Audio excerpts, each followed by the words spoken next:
Finance Committee meeting to order. We'll start out, as you can see, we do have one major change here at the table. Welcome to Aaron Reeves, our new city administrator. So it's good to have you on board. Looking forward to a nice long relationship and having you here. You too. Thank you.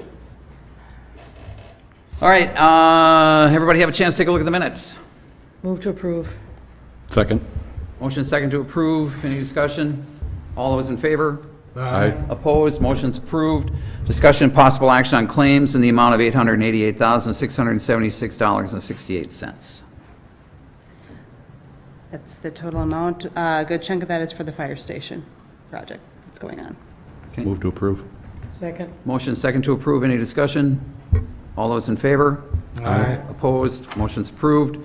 Discussion possible action on approving the operator license application submitted by Andrew Blattner, Jenna Ganther, Elise Malhoit, Blake Quickle, Elizabeth Ritchie, and Caitlin Wallace. This is for the period of September 17th, 2019 to June 30th, 2021, contingent upon successful completion of a background check and payment of any outstanding debt to the city.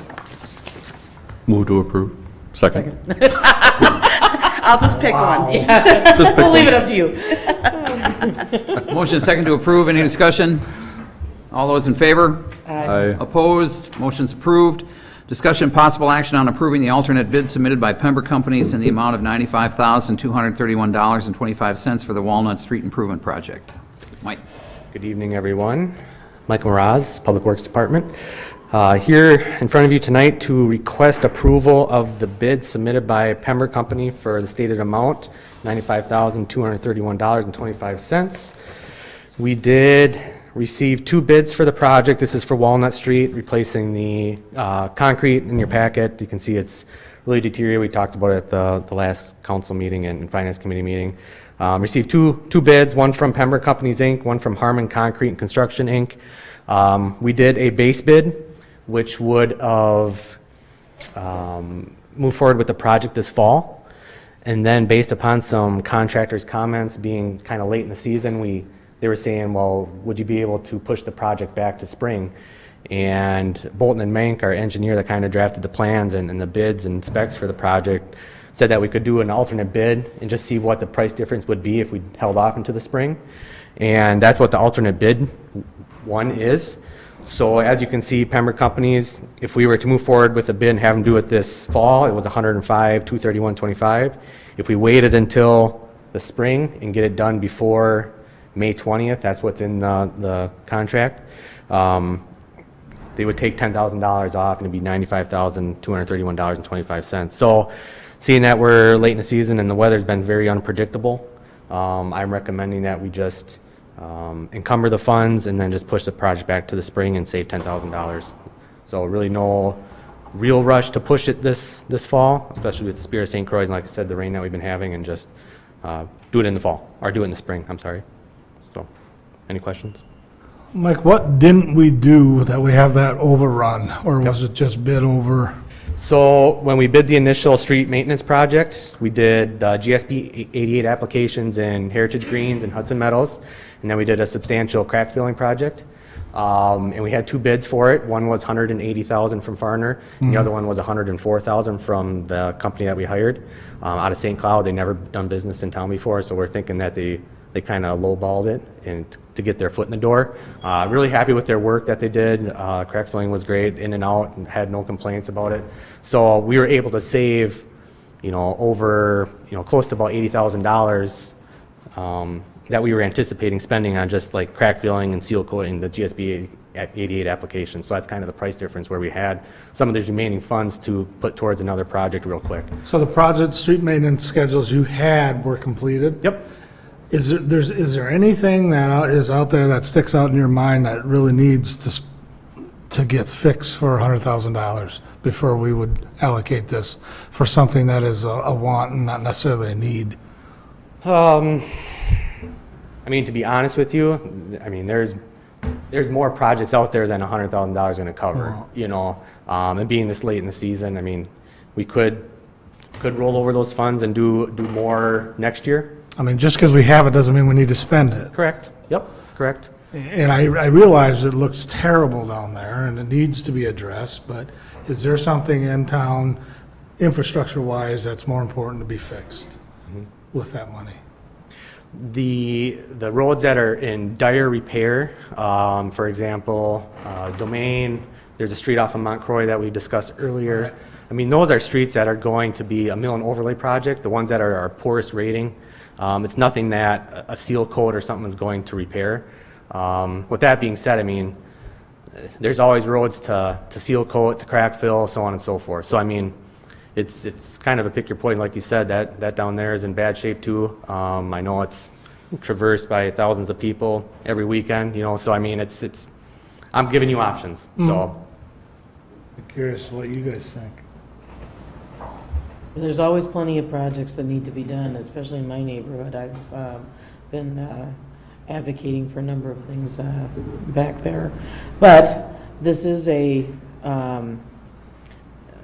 piece of the city that is seen by all of the visitors and does need to be spruced up. So I think that's important too. What do you think, Bill? I agree exactly with that statement. You know, that's our sort of cornerstone, you know, as we talk about the Higgins Street Bridge as well. And looking at, you know, as you come into Wisconsin and what do you see? What do you see with the city of Hudson and everything that we are going to be embarking on with sort of the lakefront, riverfront, opening up that whole area? I think it's the right time. I think it's the right move.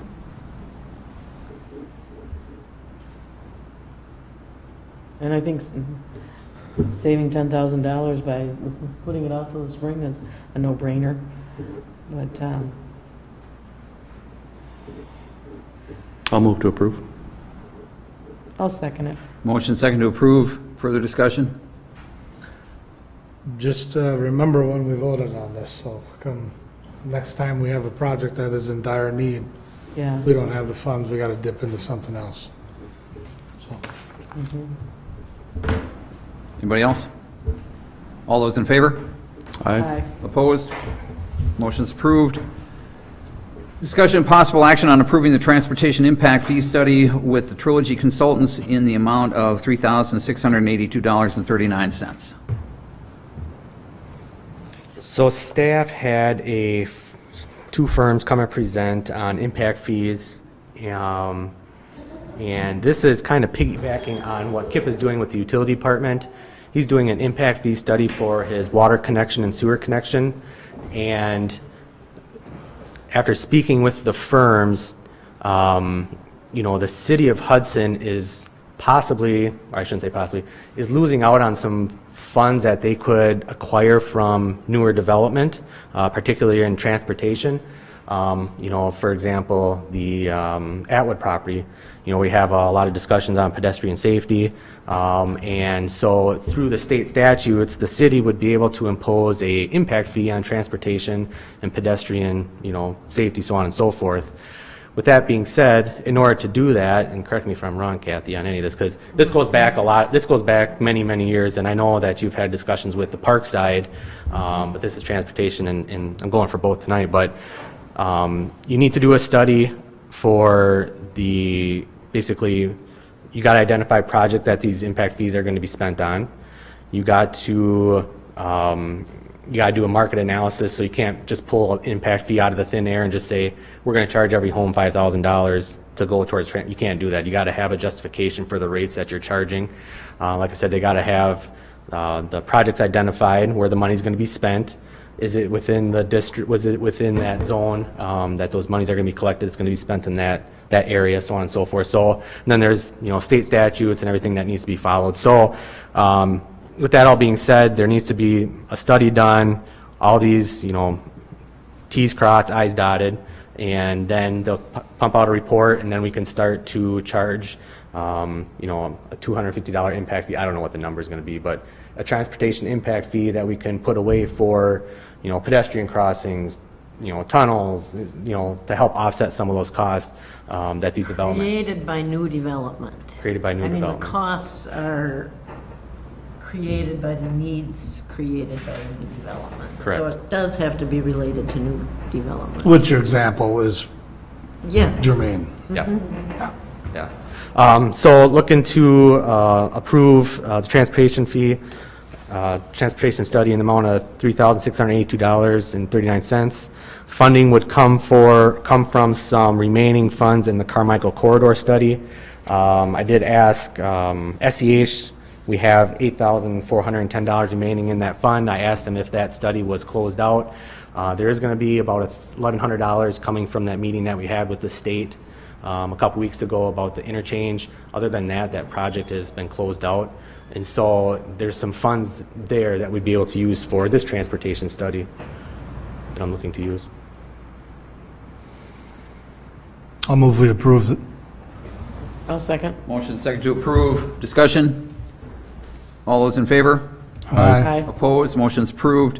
Discussion possible action on approving the park impact fee study with Trilogy Consultants in the amount of $3,156.33.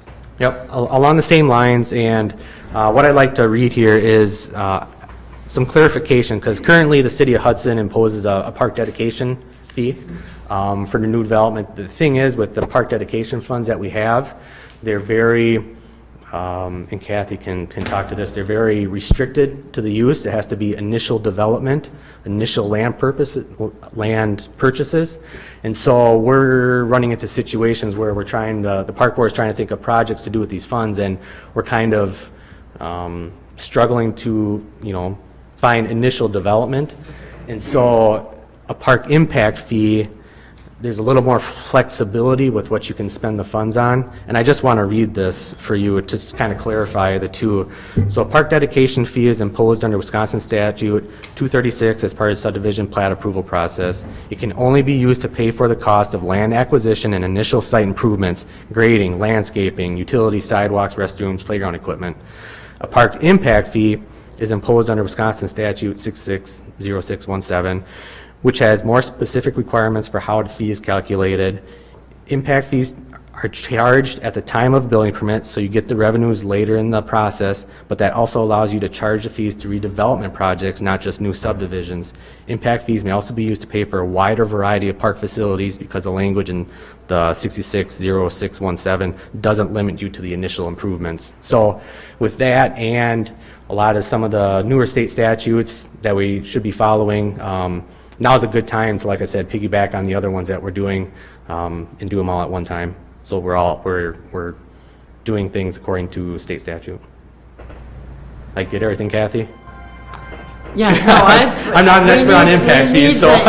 We need to update the city's impact fee ordinance and, look for ways that they can be imposed relating to new development, absolutely. And so proposing to take the remaining funds in the same Carmichael corridor study and help cover the cost of $3,156.33 to do the park portion of the impact fee study. I'll move to approve. Second. Motion is second to approve. Discussion? All those in favor? Aye. Opposed? Motion's approved. Thank you. Thanks, Mike. that Discussion was- possible action on approving the purchase of 14 Badger books for the use in elections for the amount of $26,801. Hello, Jennifer Rogers, City Clerk. A couple weeks ago at our last meeting, a representative from the Wisconsin Election Commission came and did a brief presentation on the Badger books, and since then I've provided you with information, kind of giving you a little bit more detail about the specs and capabilities of the Badger books. So essentially tonight I'm just looking to see if I can get approval for the purchase of the 14 Badger books for use in the 2020 elections. And I can answer questions. Aaron. Thank you, Mayor. And then I could comment as well. I'm not familiar directly with the Badger book, but I have been involved in the testing of something similar in another community. And the reasons behind it are just what Jenny lays out, is that you're looking at a way to make the whole process a little more efficient, kind of keep things moving on the election day, but then also, another big part of it is the back end side of it. As we close out the election and we have to do our reporting and reconciling and things like that, it really does make it a much cleaner, faster process.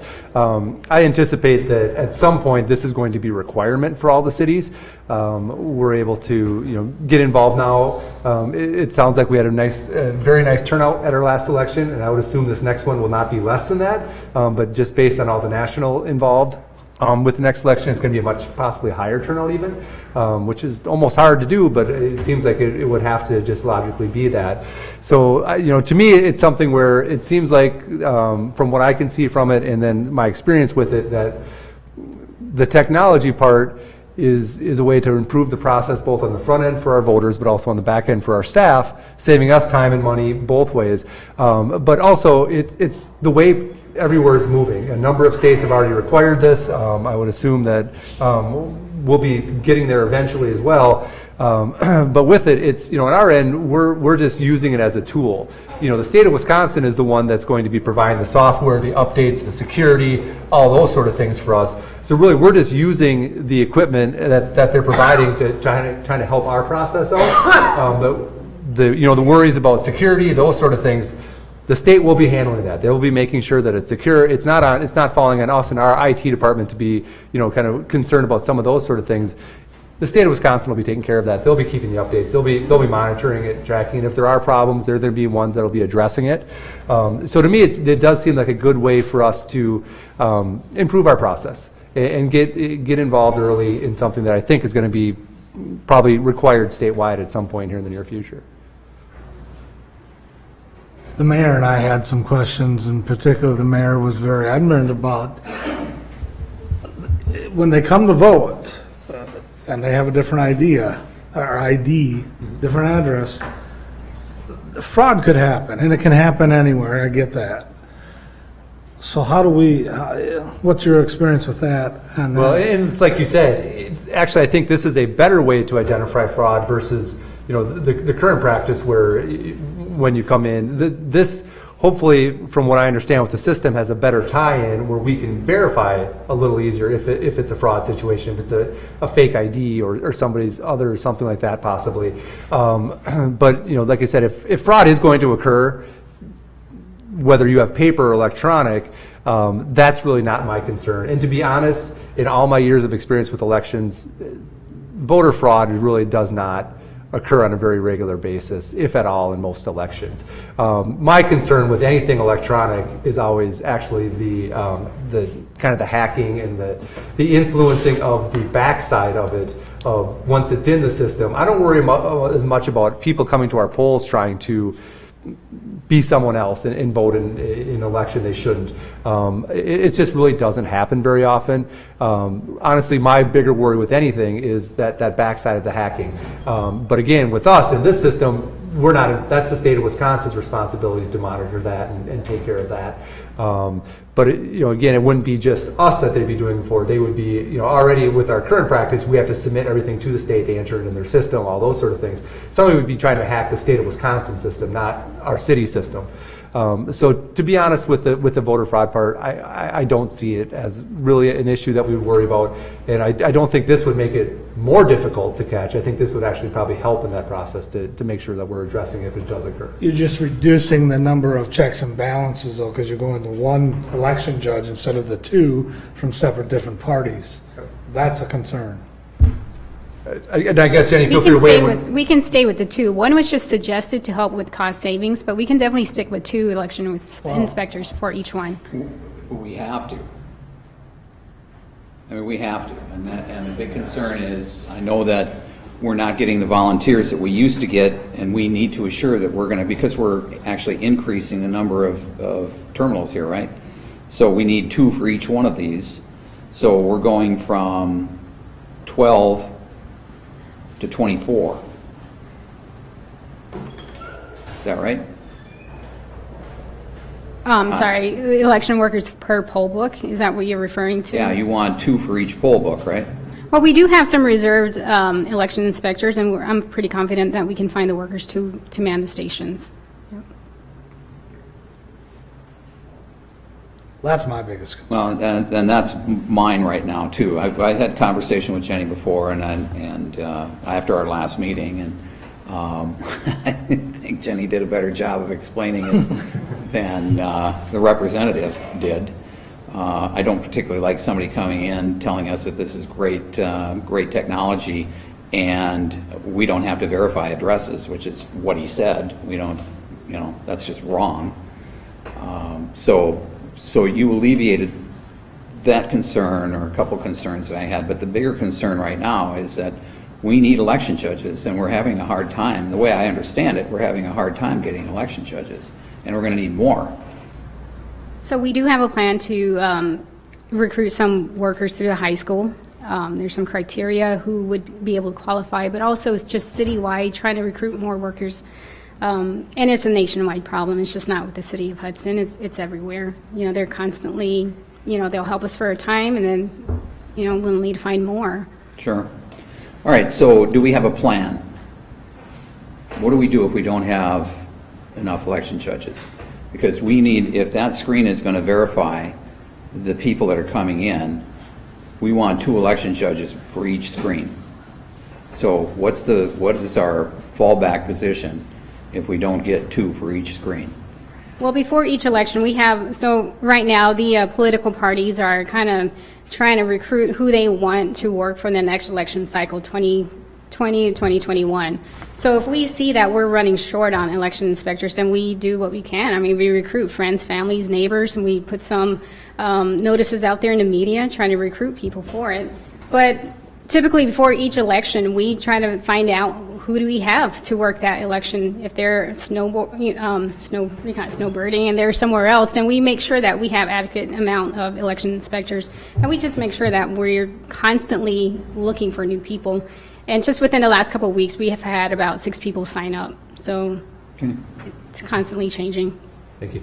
Can I ask, but if the mayor's correct, and for some reason we get to election day and we're tight, is it possible, even after getting these, to in some places use the paper with the electronic, or if you get it, you're stuck, you have to use electronic? Yes, we'll always have to print paper poll books just in the event of an emergency as a backup. So if by chance we only have 4 workers instead of 6, like say I want to use 3 poll books, but we only have 4 election inspectors to work at that particular station, then we'll do 2. And some polling locations aren't as busy as others. So we kind of take from one location and put to the next. So if we have a district where there's maybe just not expected as a higher turnout, say with the council members up for re-election next year, maybe one district doesn't have anybody up for re-election, we can safely assume that maybe that polling location won't be as busy, and we can just leave the minimum required workers there and put more where we expect it to be busier. But generally, we make sure that we have enough poll workers before the election even starts. I'll make the motion to move this to council. I'll second that. Motion is second to approve. Discussion? All those in favor? Aye. Opposed? Motion's approved. Items for future agendas? Anybody? Anything? Move to adjourn. Second. Motion is second to adjourn. All those in favor? Aye. Aye. Opposed? Motion's approved. We stand adjourned. Thanks, everybody.